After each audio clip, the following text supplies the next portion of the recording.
Hi everyone, welcome back to my channel. So in today's video we are going to see that how to attempt mock test paper of costing so that we can maximize our score in our upcoming attempts. So before starting our video, I just want to tell you that to please hit that like button and subscribe button for more useful contents. So let's get started. So आपको कभी भी आपको जब भी paper मिले तो आपके पास या तो आप पहले एमसीक्यू सॉल्व करो या डिस्क्रिप्टिव सॉल्व करो. सो इधर मैं ये ट्राई करता था कि एमसीक्यू पहले सॉल्व कर देता था. तो I have just score 30 on 13 MCQ which is pretty good. And then coming on to the descriptive में क्वेश्चन के पेपर में थियोरेटिकली तो बहुत कम बट प्रैक्टिकली और एकदम की पॉइंट्स को आपको हाईलाइट करना बहुत ज़रूरी है. जैसे देखो ये फॉर्मूला है ईओक्यू का. तो ईओक्यू का फॉर्मूला आपको सबसे पहले कोड करना बहुत ज़रूरी है. अगर आप कॉस्टिंग में फॉर्मूला कोड नहीं करते हो they can deduct the marks. So formula पहले कोड किया, फिर ये इधर पूरी वैल्यूज लिखी और फिर जो फाइनल आंसर है जिसके मार्क्स है उसको प्लीज़ हाईलाइट करो. हाईलाइट इन द सेंस आप उसके ऊपर बॉक्स बना के आ जाओ. तो एग्जामिनर का डायरेक्ट इंप्रेशन वही गिरेगा कि हाँ भाई इसने बॉक्स किया है तो इसका ये आंसर है. और he will just cross verify with his suggested answers and he will see that yes he will allot the marks accordingly. Secondly ये देखो अगर आपके पास टाइम नहीं है, जैसे मैं कभी भी लाइन तो नहीं बनाता था, तो मैं क्या करता था एक अलाइनमेंट में ही सॉल्व करता था. जैसे आपको कंपैरिजन देना है बिटवीन टू टेबल्स तो मैं यहाँ पे देखो ऐसे लाइन भी बना सकता था पर मैं लाइन नहीं बनाई क्योंकि टाइम नहीं होता. सो ये जो ऐसे अलाइनमेंट में है अब ऐसे अगर अलाइनमेंट में करोगे then also they will allot the marks. तो ये मैंने जहाँ पे मॉक दिए थे तो उन्होंने मेरे को देखो ये मार्क्स अलॉट किया हुआ है मतलब कि देते हैं मार्क्स. तो ये फियर नहीं रखना है कि लाइन नहीं बनाई उनको समझ आएगा कि नहीं. अगर आपकी हैंडराइटिंग एकदम खाली रीडेबल भी है और उन्हें समझ में आती है, अच्छी हैंडराइटिंग नहीं है तो भी चलेगा बट खाली समझ में भी आती है तो भी बहुत अच्छी बात है. तीसरा है कि ये देखो एक और क्वेश्चन है जिसमें ये फॉर्मूला लिखना था. ये फ्लक्स मेथड का है, ये एम्प्लॉय वाले के चैप्टर में से आया हुआ है. तो ये देखो ऐसे ऐसे आपको सॉल्व करना, आप सॉल्व करें और ये रीडेबल होना चाहिए बस. नंबर्स एकदम प्रॉपर लिखना. कभी 5 का ऐसा 3 लगता है, जैसे देखो मेरा 5 लिखने का तरीका थोड़ा कैजुअल है. सो कभी 5 मेरा 3 दिख जाता था तो उसमें मेरा बहुत मार्क्स कट हुआ. तो आप भी प्लीज़ इसमें मार्क्स कट मत करना बिकॉज ऐसे मार्क्स कट होता है वो बहुत पेनफुल होता है. फिर ये प्रॉफिट वॉल्यूम रेशियो का है एक सम, ये 30%. और ये कैंसलेशन ऐसा खिचड़ी कभी मत करना, वो बहुत बुरा दिखता है एग्जामिनर को. खिचड़ी मत करो, एक सिंगल स्ट्रोक मारो. मैंने यहाँ पे खिचड़ी की है so don't do such things. फिर break even point, sales required, ये मार्जिनल कॉस्टिंग में आया हुआ है. हाँ अभी देखो, अभी जैसे आपके पास मल्टीपल टेबल्स है और अगर आपको प्रेजेंटेशन बहुत अच्छे से करनी है और आपके पास मतलब जगह की बहुत कंसाइज है. आईसीआई का पेपर देखोगे बहुत पतला आता है और बहुत छोटा आता है तो आपके पास इतनी जगह नहीं होती. तो उसके लिए आपको एकदम ऐसे जगह को सेग्रीगेट करके या तो बहुत जगह छोड़ छोड़ के लिखना. बिकॉज अगर आप नहीं लिखोगे ऐसा और वो एकदम सब मिक्स हो गया तो वो सामने वाला एग्जामिनर भी कंफ्यूज हो जाएगा कि भाई ये डेटा कहाँ से ला रहा है. तो ये देखो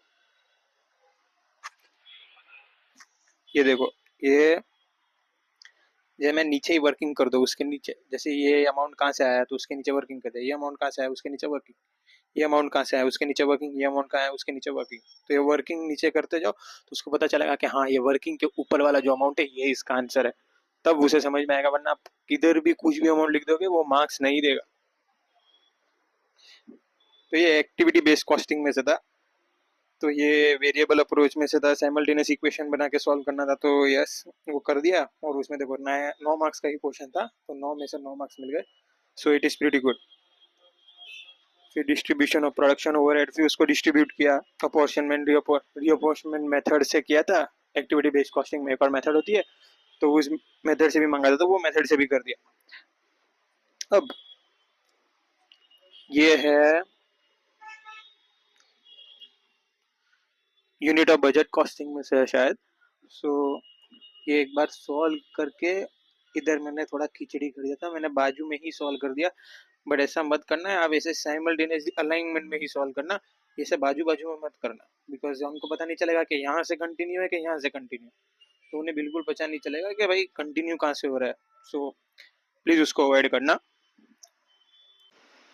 अब ये देखो ये देखो अभी जैसे ये आंसर है, मेरा एब्जॉर्प्शन रेट पर यूनिट ही गलत आ गया। अब क्यों गलत आया वो तो मेरे को नहीं पता, बट ये गलत आ गया बिकॉज इसमें मैंने एक अमाउंट खाली नहीं लिखा था और उसमें से पूरा absorption rate per unit wrong हो गया और उसके वजह से नीचे का भी पूरा सोल्यूशन रॉन्ग हो गया। हाँ बट देखो ये स्टेप वाइज मार्किंग होती है, तो स्टेप वाइज मार्किंग मिलती है। ये देखो यहाँ पे मैंने ये अमाउंट का कैलकुलेशन चाहिए था, मैंने कैलकुलेट करके दिया। ये देखो कैलकुलेशन बताया, उसका स्टेप वाइज मार्किंग था, तो इसके 2 मार्क्स थे, इसके 2 मार्क्स थे, और ये फाइनल आंसर के भी कोई 2 मार्क्स थे यहाँ पर। हाँ ये वर्किंग के 2 मार्क्स थे, तो ऐसे करके मेरे को 6 मार्क्स मिल गए। अब जैसे ये था कॉस्ट ड्राइवर रेट निकालना था, तो उसमें एक पूरा हमें क्वेश्चन बना के दिया था मॉक में कि आपको cost driver rate find out करो, और आपको वो कॉस्ट ड्राइवर वॉल्यूम या तो एक्टिविटी कॉस्ट पूल ये सब दे रखा था, तो इट वाज टू इजी, तो मैंने ये निकाल दिया कॉस्ट पर यूनिट और I have scored full marks. देखो गलती तो होती है but you have to learn from it कि कहाँ गलती हो रही है। और कॉस्टिंग में ऐसा है ना, प्रैक्टिकल बहुत ज्यादा है, थियोरेटिकल बहुत कम है, और जहाँ पे थियोरी आ रहा है आई यूजुअली प्रीफर कि मैं वो थियोरी अवॉइड करता था, but theory avoid exam paper में बड़े क्वेश्चन के लिए करना है, और उस थियोरी का नॉलेज लेना बहुत जरूरी है बिकॉज वो एमसीक्यू में कभी आ जाएगा पता भी नहीं चलेगा। तो थियोरी थोड़ा ऐसा दिमाग में रखना कि हाँ भाई ये सब चीज यहाँ से आते देखना। मैं आपको बताता हूँ ये स्टैंडर्ड कॉस्टिंग में मोस्टली मिस्टेक हो जाती है, तो ध्यान रखना। ये देखो यहाँ पे जो मैंने ये यूनिट्स निकाले ना, ये यूनिट्स मेरे गलत हो गए, और ये इसमें से ये एक अमाउंट ये गलत हो गया, तो उस वजह से ये रॉन्ग, इसमें से ये रॉन्ग, फिर उसके वजह से ये रॉन्ग, और उसमें से वजह से ये रॉन्ग, और ये मटेरियल मिक्स वेरिएंस था तो वो तो स्टैंडर्ड का करना था, तो वो राइट हो गया एक, जिस वजह से मुझे एक मार्क मिल गया, इसमें मेरा मार्क्स गया।